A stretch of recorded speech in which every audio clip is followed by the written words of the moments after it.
Okay, alam niyo ba kung rason bakit may nakikita kayo, diba, ng mga Cordilleran sa nagbubuhat ng mga lalaki?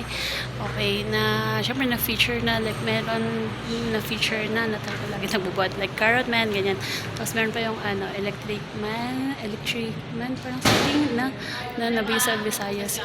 Tapos, so nag-start siya actually dito. Na-train na talaga sila. Cordillerans are always, ayan o, carry heavy loads like rice, vegetables, fruits, and other. So, noon pa lang, meron na silang ginagamit o ginagawa na practice or activity para magbuhat. Kaya, well, pag makikita nyo, ito ay it's already a practice. Parang part of living ba talaga. So, ito, na-feature siya dito sa ating museum. Correct me if I'm wrong, though. But as far as we could understand and tell yan, ito ay, sabi niya, rice. Ano daw? Ayun. Gimata yung double transport basket.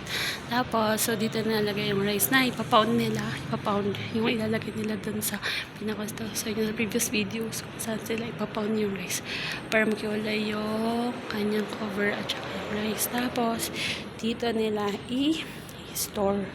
Ayan ang nakasulat. Ang tawag dito ay kulog rice container storage. Tapos, pwede rin siya magamit for ripening banks for sweet potatoes. At itsura siya. Hindi po siya upuan. Ayan o. Lahat po na ito. Kantong ano yung itsura. Ang cute. So, mga around 5 inches by 3. Yan. So, mga 5 by 3 ito. So, yan, papasok mo siya. Hindi siya pwedeng hawakan. So, definitely, makita ang kanyang loob. Pero I'm sure, empty. So, ganyan kanya tsura.